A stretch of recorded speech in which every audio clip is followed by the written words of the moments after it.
at Matthew, the 25th chapter of the Gospel of Matthew.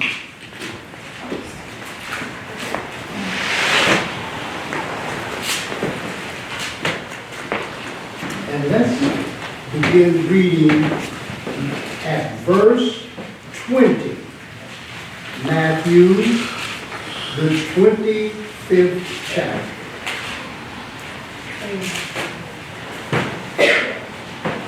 We're going to read at verse 20, and we'll read a few verses, because the lesson is drawn from Matthew, the 25th chapter, verses 14 through 30.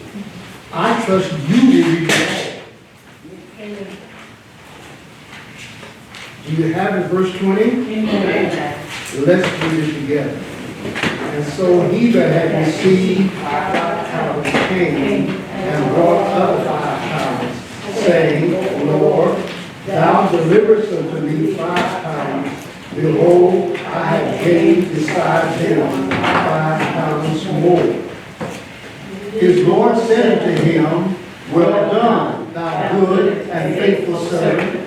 Thou hast been faithful over a few things. I will make thee ruler over many things. Enter thou into the joy of the Lord. Now I want us to skip down to verse 24. Let's read maybe 3 verses out of that. Verse 24, do you have it? Amen. Then he which had received the 1 talent came and said, Lord, I knew thee that thou art a hard man, reaping where thou hast not sown, and gathering where thou hast not stored. And I was afraid and went and hid thy talent in the earth. Lo, there thou hast, that is thine. His Lord answered and said unto him, Thou wicked and slothful servant, thou knewest that I reap where I sowed not, and gather where I have not stored. Father, as we look in your word, unctionize me for this moment and this hour. I give you the thanks in Jesus' name. Amen. Amen. I want to begin today by sharing with you a story. It's true. An experience. When I was preparing this lesson, I thought about one of the company commanders in the Marine Corps. I came out the barracks one morning, and there he was standing in front of the enlisted barrack. Really, he was not supposed to be there. He was just staring out into space. I went up to him and saluted him because he was a commissioned officer. And he knew me. And I asked him, would you like for me to pray with you or for you? And the tears start flowing down. And he said, he called my name, he said, today is promotion day for the commissioned officers. And I did not get promoted. He came from a wealthy family in Pennsylvania. His dream was to be a career man. He wanted to go up high, at least be a colonel. In the Marine Corps is not an army, it's a corps. There's only so many slots, and it's hard to make rank. So his friends made major. He was left as a captain, and he'd been at that rank for years. And he was about to muster out of the service. He was brokenhearted. As I thought about him, as I was preparing this lesson, I thought about promotions up in heaven. I just kept thinking of Captain Hall. He didn't get promoted. And what Jesus is teaching is that there will be people that will come up into heaven. They're going to be there for eternity. Some of them are not going to be promoted. Amen. They're going to be there, but they will not be promoted. Let's look at the backdrop of the lesson. In verse 15, Jesus gave out the man that was given out the talents. It's a parable, represents Jesus. A talent represents the opportunities that God gives to us according to our abilities. Opportunities that are given to us according to our abilities. For example, the man that had great ability was given 5 talents. The man that had average ability was given 2 talents. The man that had minimum ability was given 1 talent. God expects us to fulfill the ministries that He has given to each one of us. Amen. Each one of us. And because if you study over here, you'll find that the man that received 2 talents and the man that received 5 talents, they received the same reward. Yes. The exact same reward. So God expects us, this stuck with me, to fulfill the ministries, the opportunities that He presents to us.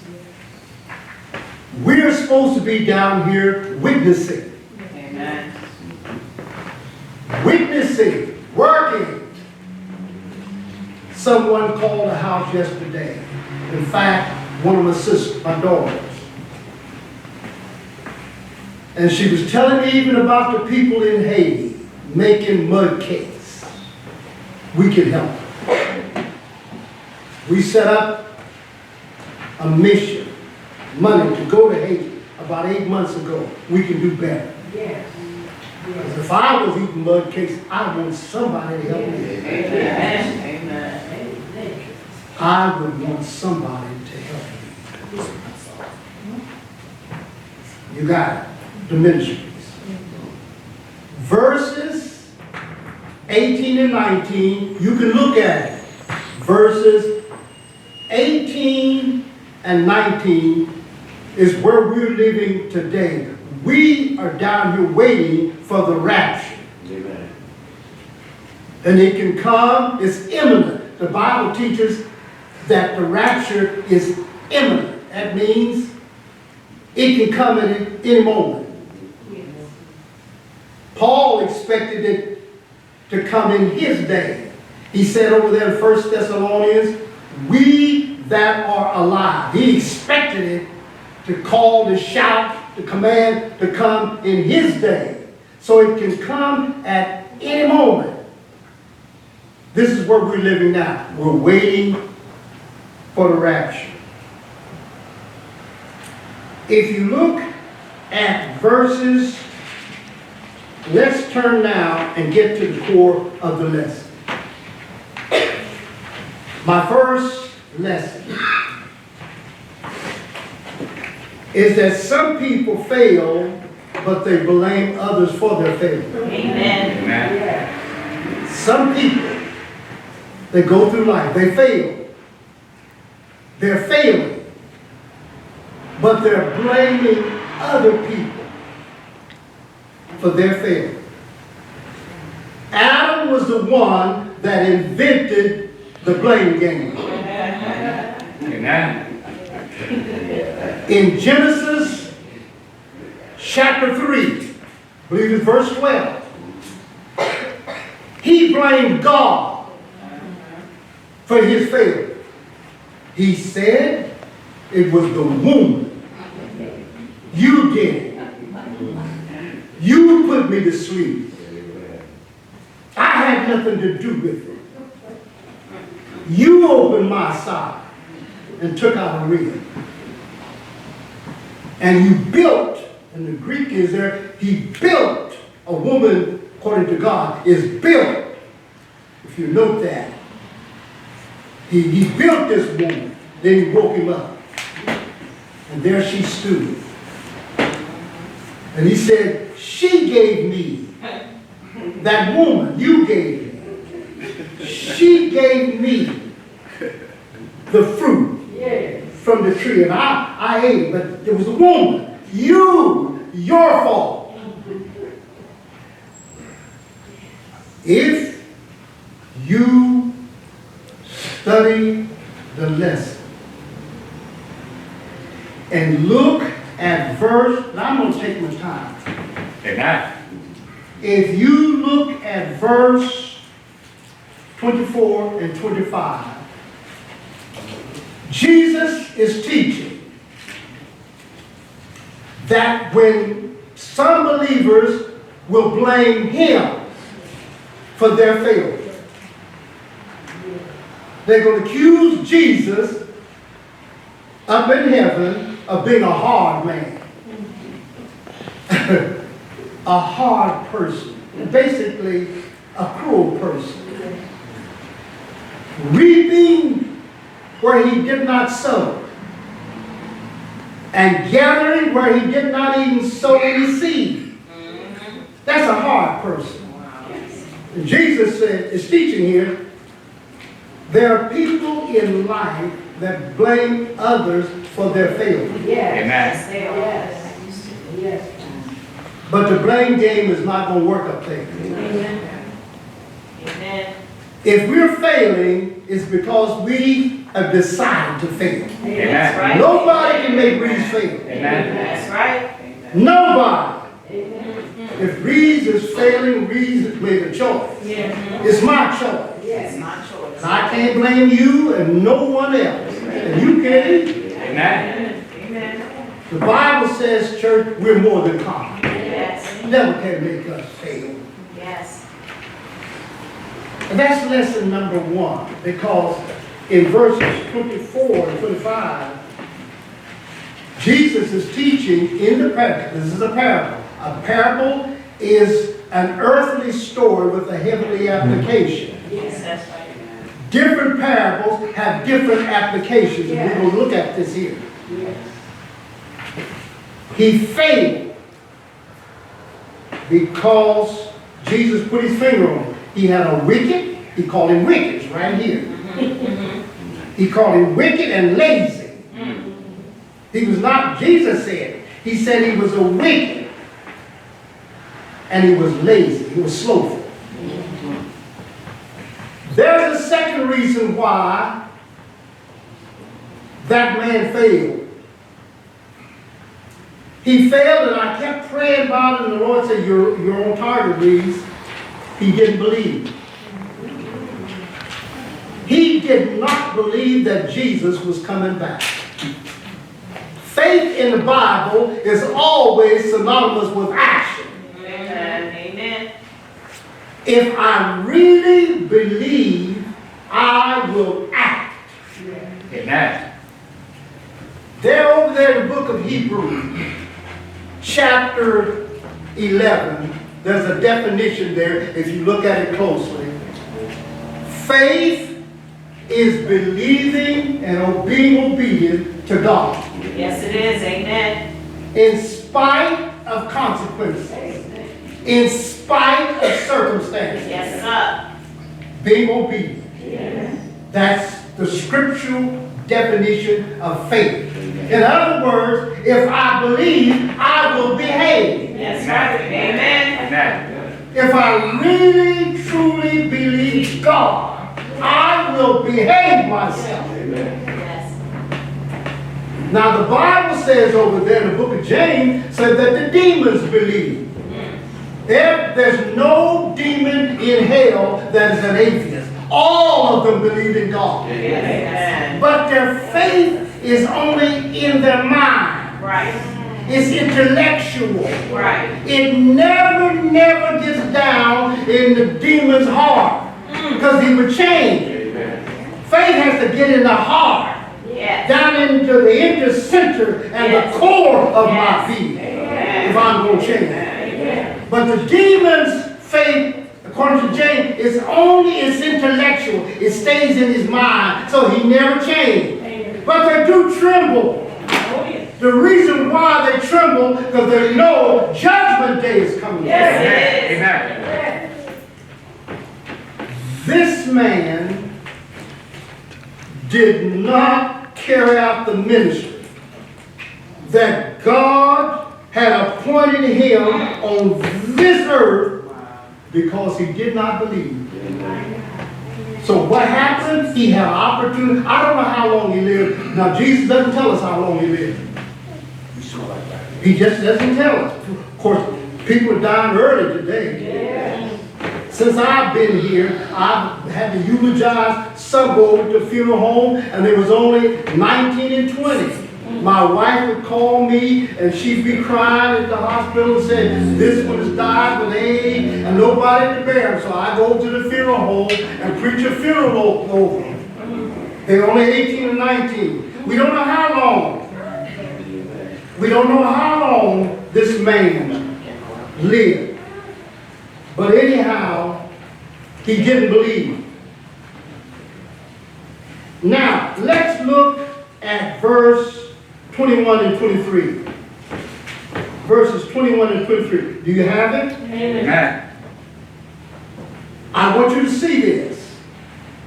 When some people get up there, when you get up there, when the rapture comes today, this is what's going to happen. The moment we get up there, they're going to evaluate us. That's the first order of business. The very first order of business, when the shout comes, they're going to give us new bodies so that our bodies will no longer be subject to the laws of gravity. Amen. If you start out now going up there where God's at, you couldn't make it in a trillion years. Amen. But you could be there in a moment, in the twinkling of an eye, with that new body. Amen. It ain't going to take long. That's right. So the first order of business when we get up there is they're going to evaluate us. Yes. Yes. It's called the bema, the judgment seat of God. And they will evaluate us, and we all have to walk out there, and they call it in the Greek a bema. He's going to be sitting up there on a throne looking down at us. And when I walk out there in front of him, everything that's in me that is wood, hay, and straw, bless your soul, it's going to burn up. Amen.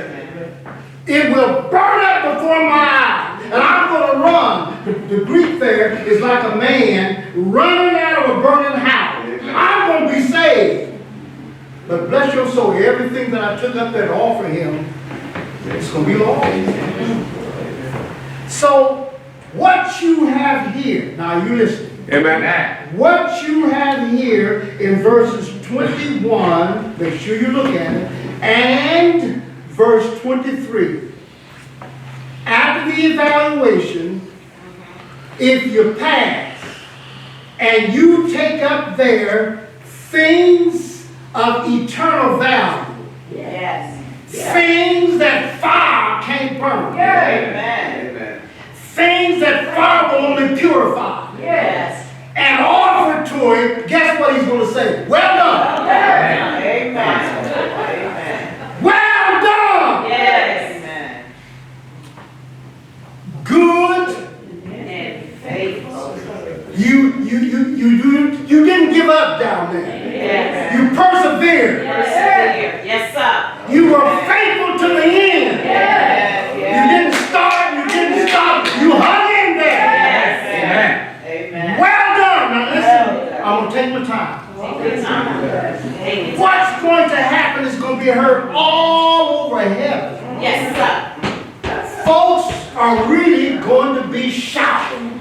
Angels are going to shout. Yes. Because they know the grace of God works. Yes, it does. Yes, it So they're does. going to say, well done, good and faithful. I can't stand it. Faithful servant. Yes. Doulos. We're slaves down here. We belong to him. Now watch this. But when we get up there, if you're promoted, part of the rewards includes being made a ruler. You're not going to be a slave in the kingdom. You're going to become a ruler. Not only a ruler, but a ruler over many things. Amen. I love that. That's important. The man, in verse 21, the man, in verse 23, they received the same reward. That's right. When they got up there. They were made rulers. So you see, their degrees of glory up in heaven. Yes, it is. Their degrees, just like their degrees of punishment down in hell. People that go to hell will go there and they'll be punished according to their works. Some evil folks are going to get a bad place there. But up in heaven, you're rewarded by the degrees. So they make you rulers over many things. Now, I don't know where all these many things are. But I do know if you study this, the 25th chapter, and studied the context all the way after he finishes giving out the rewards, then immediately the nations appear before him. Read it when you go home. And he gathers all the nations before him because they're going to establish a millennial kingdom. That's the next order of business after the rapture. After we evaluate it, they're going to establish what they call the millennial kingdom, and they have to have people to help him rule in the kingdom. You see, there are going to be millions and millions of people born that are going to be unsaved during the millennial age, which is the Lamb's Supper. And there's somebody going to have to rule these people. Are you with me? Amen. So when we get up there, the first order of business is they're going to evaluate us, and then, bless your soul, the millennial kingdom will begin. Let me jump down here to verses 20. Yes, I better stop here. I want you to notice here that in verses 27 and 28, verses 28 and 29, I want you to get this. That when the people that are promoted up in heaven, their capacity for greater service will be increased.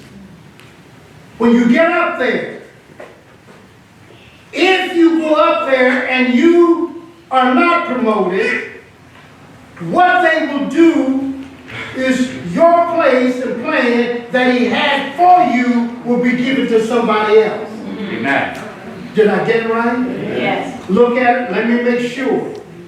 I don't want to start screaming yet. He said, verse 28, take therefore the talent from him. You're going to lose out. And give it unto him which has what? 10. Now, if I go up there and I'm not promoted, don't care how much I cry, there ain't no repenting. You can't repent up there. You got to repent down here. Amen. Amen. They will take the plan that he had for me, and he might give it over to Sister Rebecca. So, Rebecca, you fulfill it. That's exactly what he's talking about here. Yeah. Your capacity for service will be increased when you you go over there. If you get the promotion. If you're promoted, your capacity will be increased. As I was studying this, I thought of Ben Johnson. You know the runner from Canada? Amen. He could run like the wind. But what happened to Brother Ben? They found steroids in him. Yes. He was going around the field, but they found steroids. They took his gold medal from him and gave it to Carl Lewis. Amen. You lose out. You will lose out if you're not promoted. They're getting us ready for the kingdom. Not eternity yet. We're up there. But eternity doesn't begin really, in a sense, until after the millennial kingdom. You will be up there. Am I confusing? No. You will be up there. They're going to establish a kingdom. The Bible talks again and again about a kingdom they're going to set up. They're going to set up a millennial kingdom. And the wolf and the lamb are going to lie down. God is going to lift the penalty. Now, the reason why God is going to be so upset with us is because of what he went through to get us up there. Amen. Christ died on a cross. Christ was God back up in eternity. Amen. But God thought so much of Reeves that he did not hold on to his privileges of being God. He had a lot of privilege up there. But he emptied himself and emptied his humanity into flesh. Yes. And became a man on this earth. Yes. And walked around and died on the cross. So that I could be up there and spend eternity with him. Amen. So he's going to be upset. I'd be upset too. You would be upset. If you went through all that and somebody come up there and would not bring up their wood, hay, and stuff, and then offer that to you, you would be upset. Yeah. We've got to take up something of eternal value that fire can't burn. That's why witnessing is so important. Sacrificing for God is so important. Whatever you do, sacrifice for God. The money that is allowed to come through your hand, give it in a good cause. You're going to be blessed. They're going to bless you over there. They call it gold, silver, and precious stone. It's things of value. Fire can't burn. God's going to reward us. God will reward us. Amen. What about the man that was not promoted? Now take time to read. Because I'm about to sit down. Take time to read. Amen. Start reading at verse 24 and read down to verse 30. A lot of it, the man went up there and never got promoted, but he was up there. Verse 30 talks about there was gnashing of teeth put out into outer darkness. They're not talking about hell in this parable. He was deprived of serving the Lord in his kingdom, and he had regrets. You say, there are going to be regrets? Yes! God feels pain when we sin. Amen. In the book of Genesis, when men began to sin and became wicked, it grieved God in his heart because God has emotion. When Jesus was on this earth, he wept over Jerusalem. He even cried at the grave of Lazarus. Jesus was gone. Why? He has emotions.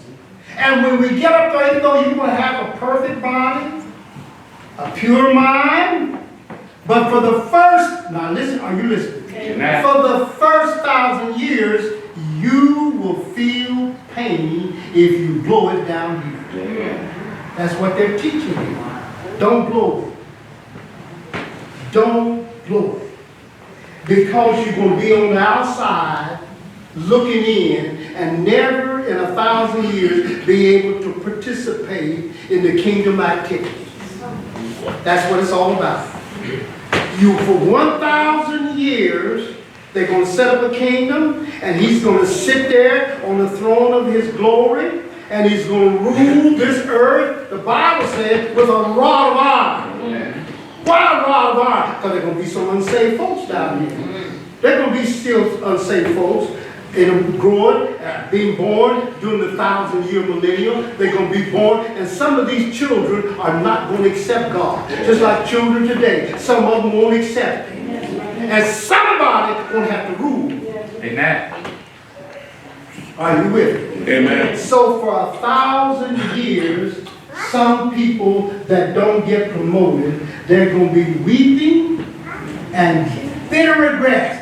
We will be able to see what's going on, but not participate.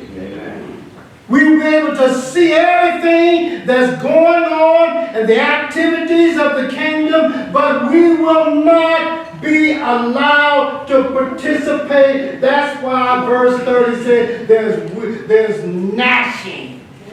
This expression of bitter regrets. I blew it. I lost it. Are you with me? When will God wipe away the tears? Take time to read Revelation, the 21st chapter, and you'll find that after the kingdom age ends, Satan is going to rise up. They're going to let him out of the abyss. The purpose of letting him out of the abyss, he's got to test those children born during the millennial age. And thousands of them will not accept Jesus. They're going to go with Satan. And they're going to rise up against Jesus. And he's going to destroy them all. And then, eternity, he's going to wipe away, Revelation 21 chapter, make sure you read it. He's going to wipe away all tears from our eyes. If you go up there and blow it for the first 1,000 years, you're going to have regrets. But after 1,000 years, God's going to wipe away every tear. There's not going to be no more sorrow, no more crying. Yes. It's going to be beautiful. Yes. It's going to be beautiful. Are you ready? Now, this is my message. While the blood is running warm in your body, witness for Christ. Amen. Do good. Sacrifice. If those people that is bothering me over in Haiti are making mud cakes, let's do something about it. Yes. We can, if we were starving, we would want somebody to help us. Amen. Father, help us to witness. Help us to work. Help us to be obedient servants. So that when we get up into heaven, we will be promoted. We ask this in the blessed name of Jesus Christ, our blessed Lord and Savior. Amen? Amen. Take it away, Lord.